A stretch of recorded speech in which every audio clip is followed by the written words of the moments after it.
Good morning and welcome to Ayubowan Sri Lanka. Today we have with us Minister Dinesh Gunawardena, and he is the Minister for Urban Development and Sacred Area Development. Good morning, Minister. Yes, so to start off the discussion, let's focus on the urban development initially, because we know it is the development of the cities and the developments that is the engine of growth. So basically, but if the urbanization process does not take place in a planned manner and if it is unmanned, then this the same process can be a severe threat to the process of development. So what are your comments on that, Minister? Urban development is a very key factor in development today. That's why our ministry, the Urban Development and Sacred Area Ministry, through the Urban Development Authority and the National Physical Planning Department, we have been able to bring about guidelines and policy decisions on regional plans, as well as declaration of city development plans, which is essential for all local authorities to follow. This is one area whereby we will be able to guide the future development by zoning and imposing certain clear regulations to follow, because in our cities there seems to be haphazard development, which is a issue which has to be addressed. And UDA, we have been able to do the development plans for entire Colombo district, which comprises of about 17 local authorities and all the big cities in the country, which will benefit not only those who are the administrators of the local authorities, but the state sector as well as the private sector who would be interested in coming in for investment in different aspects of development within different zones. Urban development also needs to attract new investment. It is the area that can facilitate growth in the economy.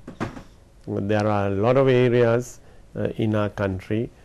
If we take tourism, tourism has to be planned.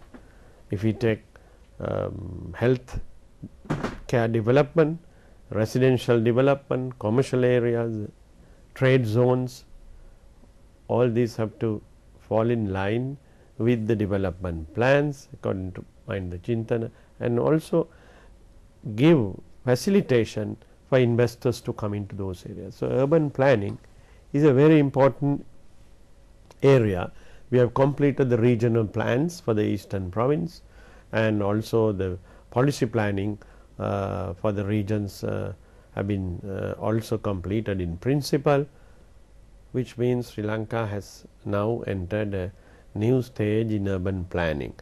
I must also add that we are in a way very lucky that Sri Lanka has the lowest rate of rural urban migration. So our problems are manageable, our problems can be addressed. That's why His Excellency the President has declared in the urban areas proposal which we have started implementing to have slum free cities. This we can achieve in the next 5 years, and new housing will be built for the poor, also releasing land on which they are occupying today for further development, which is in the demand in the market today.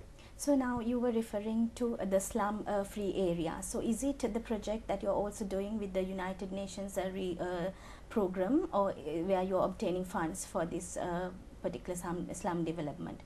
Yeah, UN fund is also associated with the development of slums, and also for housing for the poor in the rural areas. Sri Lanka also has initiated its own Arunodaya fund.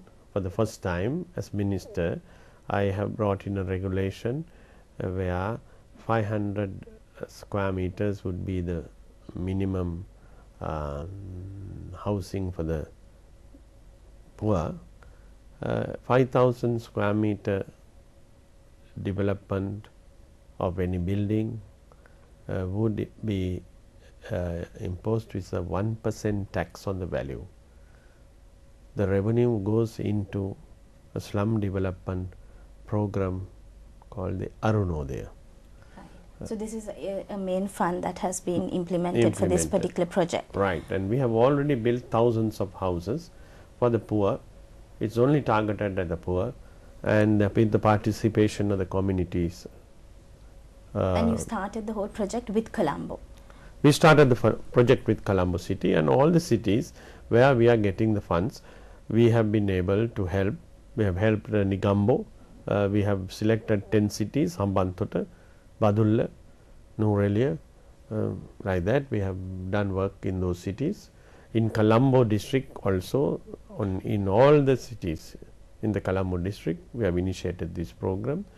And Sri Lanka and our ministry was recognized by a award, I must say, for initiating this new policy and for implementing this new policy, because we normally initiate things and don't implement. So congratulations on that, Minister. But what was this award about? Who gave you this award? The Slum Development International and the affiliated organizations, which represents about 6 to 7 million people all over the world, the affiliated organizations recognize this as a new initiative where the 1% charge on every new building that is coming up, where it goes into the Arunodaya fund for the poor, which is specifically used for the slum development, and legislation in this manner had also been passed by Parliament, initiated by our ministry,